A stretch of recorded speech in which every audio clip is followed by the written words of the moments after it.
예, 할렐루야. 오늘은 2022년 12월 14일 수요일입니다. 매주 수요일은 이제 녹화 방송으로 진행됩니다. 이 점 양해해 주시기를 부탁드립니다. 이곳에 함께 예배하기 위해 모인 여러분, 오늘도 하루를 여시고 새 생명을 허락하신 하나님의 은혜 가운데에 주의 뜻을 나타내며 살아가는 하루가 되기를 기원합니다. 먼저 찬송가 363장으로 우리의 신앙을 고백합니다.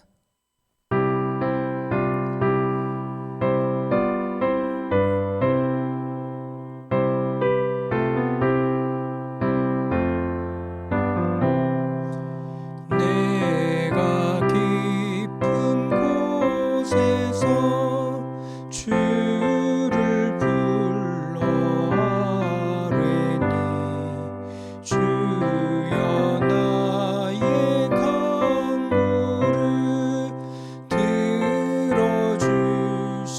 바라고 보좌 앞에 나가니 은혜 내려주소서. 주가 죄를 살피면 누가 능히 서리요. 오직 주만 모든 죄 용서하여 주시니 주님 앞에 떨면서 용서하심 빕니다. 파수꾼이 새벽을 기다리고 바라듯 나의 영혼 주님만 간절하게 바라네. 이스라엘 백성아 주를 바라보아라. 주의 크신 은혜와 그의 능력 바라라. 주의 깊은 은총에 우리 구원이 있으니 변함없는 주님만 믿고 기다릴지라. 아멘. 예, 오늘 우리가 나눌 본문은 전도서 9장 11절로 18절의 말씀입니다. 전도서 9장 11절로 18절의 말씀, 이 말씀 찾아서 읽고 나누는 시간 갖도록 하겠습니다. 12월 14일 오늘의 말씀은 전도서 9장 11절에서 18절입니다. 내가 다시 해 아래에서 보니 빠른 경주자들이라고 선착하는 것이 아니며 용사들이라고 전쟁에 승리하는 것이 아니며 지혜자들이라고 음식물을 얻는 것도 아니며 명철자들이라고 재물을 얻는 것도 아니며 지식인들이라고 은총을 입는 것이 아니니 이는 시기와 기회는 그들 모두에게 임함이니라. 분명히 사람은 자기의 시기도 알지 못하나니 물고기들이 재난의 그물에 걸리고 새들이 올무에 걸림같이 인생들도 재앙의 날이 그들에게 홀연히 임하면 거기에 걸리느니라. 내가 또 해 아래에서 지혜를 보고 내가 크게 여긴 것이 이러하니 곧 작고 인구가 많지 아니한 어떤 성읍에 큰 왕이 와서 그것을 애워싸고 큰 흉벽을 쌓고 치고자 할 때 그 성읍 가운데 가난한 지혜자가 있어서 그의 지혜로 그 성읍을 건진 그것이라. 그러나 그 가난한 자를 기억하는 사람이 없었도다. 그러므로 내가 이르기를 지혜가 힘보다 나으나 가난한 자의 지혜가 멸시를 받고 그의 말들을 사람들이 듣지 아니한다 하였노라. 조용히 들리는 지혜자들의 말들이 우매한 자들을 다스리는 자의 호령보다 나으니라. 지혜가 무기보다 나으니라. 그러나 죄인 한 사람이 많은 선을 무너지게 하느니라.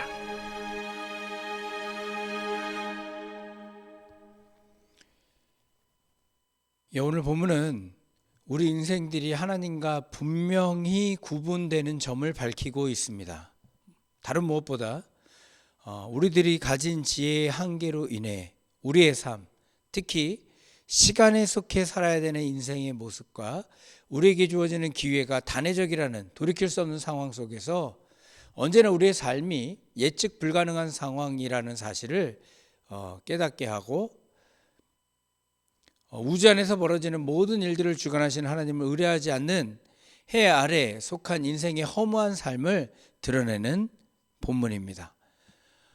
우리가 살아가는 세상은 확실히 불확실성에 노출되어 있는 세상입니다. 그래서 사람이 계획한다 할지라도 그게 다 이루어지지 않습니다.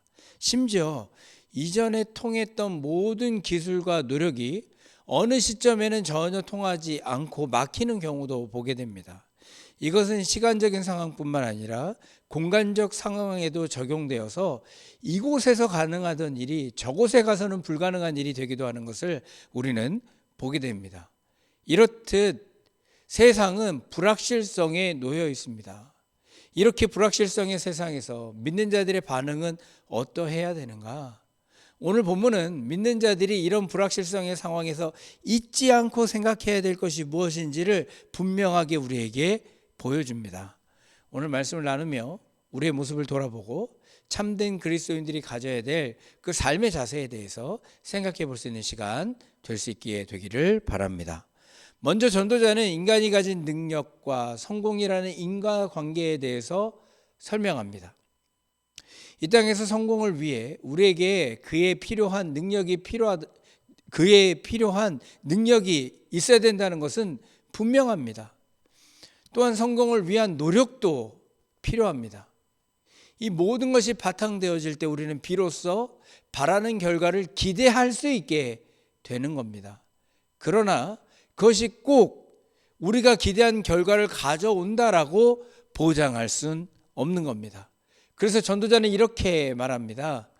내가 다시 해 아래에서 보니 빠른 경주자들이라고 선착하는 것이 아니며 용사들이라고 전쟁에 승리하는 것이 아니며 지혜자들이라고 음식을 얻는 것도 아니며 명철자들이라고 재물을 얻는 것도 아니며 지식인들이라고 은총을 입는 것이 아니니 이는 시기와 기회는 그들 모두에게 임함이니라. 무슨 이야기입니까?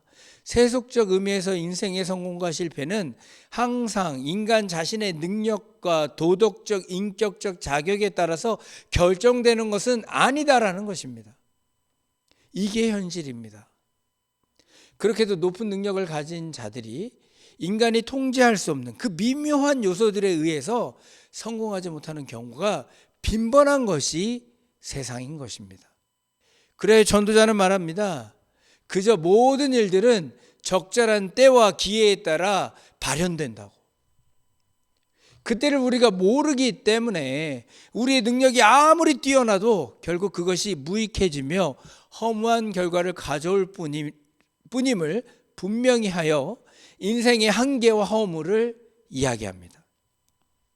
또한 모든 삶은 예측 불허하며 죽음은 모든 것에 임한다는 사실과 어느 누구도 죽는 시기를 알지 못한다는 사실을 물고기들과 새들이라는 두 개의 이미지를 통해서 우리에게 보여줍니다.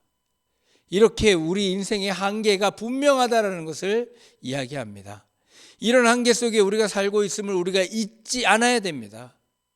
그 시기와 기회, 때를 정하시는 하나님, 전능하신 하나님의 섭리를 우리의 능력으로 거역할 수 없다라는 사실을 우리는 알아야 되는 것입니다. 세상의 기준으로 그렇기 때문에 성공자들을 존중하고 그렇지 못한 자들을 세상의 기준으로 멸시하는 이러한 태도도 버릴 수 있어야 되는 것입니다. 우리에게 주어진 성공과 실패 모두 하나님의 섭리 가운데 이루어지고 있는 것입니다. 그것을 깨달아야 되는 것입니다. 그렇기 때문에 우리에게 실패가 주어지더라도 좌절하지 않아야 되고 성공이 주어지더라도 교만하지 않는 삶을 살아야 되는 자들이 바로 우리들임을 잊어서는 안 될 것입니다. 전도자는 그러나 우리의 지혜의 중요성에 대해서 크게 인정합니다. 분명히 지혜는 중요합니다. 그러나 결국 편견에 사로잡혀 있는 세상으로 인해 그 지혜는 퇴색되어지고 허무가 됨을 한 예를 들어서 설명합니다. 그것이 13절로 16절에 나와 있는데 제가 읽어 드립니다. 내가 또 해 아래에서 지혜를 보고 내가 크게 여긴 것이 이러하니 곧 작고 인구가 많지 아니한 어떤 성읍에 큰 왕이 와서 그것을 에워싸고 큰 흉벽을 쌓고 치고자 할 때에 그 성읍 가운데에 가난한 지혜자가 있어서 그의 지혜로 그 성읍을 건진 그것이라. 그러나 그 가난한 자를 기억하는 사람이 없었도다. 그러므로 내가 이르기를 지혜가 힘보다 나으나 가난한 자의 지혜가 멸시를 받고 그의 말들을 사람들이 듣지 아니한다 하였노라. 여러분, 이러한 것이 세상입니다. 이런 편견이 존재하기에 우리의 삶은 우리의 지혜의 유용성에도 불구하고 그 지혜가 무시되며 한계를 지닐 수밖에 없는 것입니다. 그것을 우리는 기억해야 됩니다. 세상은 출신, 인종, 이념 등의 이유로 사람들을 낙인 찍고 마녀 사냥도 서슴지 않는 것이 세상입니다. 그러므로 우리는 우리의 지혜만을 의지하는 어리석음 버려야 될 것입니다. 전도자는 다시 한번 지혜를 평가합니다. 조용히 들리는 지혜자의 말들이 우매한 자들을 다스리는 자의 호령보다 나으니라. 지혜가 무기보다 나으니라. 그러나 죄인 한 사람이 많은 선을 무너지게 하느니라. 분명 지혜는 유용하다는 것입니다. 분명 지혜는 우매자의 어리석음에 비해서 상당히 큰 효과가 있다라고 얘기합니다. 그러나 여러분, 이 말을 잘 주목해 보셔야 됩니다. 이런 지혜가 결국에는 상대적인 우위에 있을 뿐임을 우리는 기억해야 됩니다. 완전한 선이 아니라는 것입니다. 아무리 큰 지혜라 할지라도 한 사람의 우매함, 죄로 인해 빛을 발하지 못하는 경우도 있는 것입니다. 사랑하는 성도 여러분, 우리는 우리가 가진 능력과 지혜를 온전히 의지할 수 없는 자들임을 기억해야 됩니다. 온전히 의지해서는 안 되는 자들임을 기억해야 됩니다. 시간과 기회를 주관하시는 하나님이 계십니다. 그러므로 우리가 의지해야 될 것은 우리의 능력과 지혜가 아니라 주를 의지하는 자들이 되어야 됩니다. 세상의 기준에 성공과 실패를 따질 것이 아니라 우리는 주 여호와 하나님의 때를 찾아가는 자들이 되어야 됩니다. 세상은 결국 확실한 죽음으로 끝날 뿐입니다. 그러니 그 죽음을 이기시고 부활하셔서 새 생명 영생을 허락해 주신 예수님을 기억하고 주님을 의지하는 자들 되어야 될 것입니다. 주님께서는 우리의 허무의 세상을 새롭게 하실 것입니다. 그 역사를 항상 경험하며 살아가는 우리 모두가 되기를 주님의 이름으로 축원합니다. 제가 잠시 기도하겠습니다. 고맙고 은혜로우신 주 여호와 하나님, 오늘도 우리를 붙드시사 허무한 인생을 가장 귀한 인생으로 삼아주시니 감사합니다. 우리가 이 땅에 살면서 이뤄낼 수 있는 것들의 불확실성을 우리가 인지할 수 있도록 지혜를 허락해 주시옵소서. 그러므로 그 한계를 뛰어넘어 새롭게 하실 수 있는 분, 오직 한 분 예수 그리스도만을 의지하는 힘도 우리에게 허락해 주옵소서. 오늘도 주의 놀라운 은혜로 하루하루 우리를 이끌어 가시는 주님을 찬양하오며 예수님의 이름으로 기도하옵나이다. 아멘. 주기도문으로 새벽 말씀 나눔을 마치겠습니다. 하늘에 계신 우리 아버지여, 이름이 거룩히 여김을 받으시오며 나라의 임하옵시며 뜻이 하늘에서 이룬 것 같이 땅에서 이루어지이다. 오늘 우리에게 일용할 양식을 주옵시고 우리가 우리에게 죄 지은 자를 사해 준 것 같이 우리 죄를 사하여 주옵시고 우리를 시험에 들게 마옵시고 다만 악에서 구하옵소서. 대개 나라와 권세와 영광이 아버지께 영원히 있사옵나이다. 아멘. 우리 이 새벽 함께 기도할 수 있게 되기를 바랍니다. 우리의 절망과 가난함을 능히 이길 수 있도록 도우실 하나님을 의지할 힘을 달라고 기도할 수 있게 되길 바랍니다. 또 교회를 위하여 여러분 기도해 주시고 교우들과 자녀들을 위해서 함께 깨어 기도하는 이 새벽이 되길 바랍니다. 또한 잊지 않고 주변의 어려운 이웃들을 위해 기도하는 새벽이 되기를 바랍니다. 오늘도 주님께서 함께 하십니다. 능력의 주님의 그 능력으로 인해 우리의 삶을 새롭게 경험하는 하루가 되기를 기원합니다. 우리 잠시 기도하는 시간 갖도록 하겠습니다.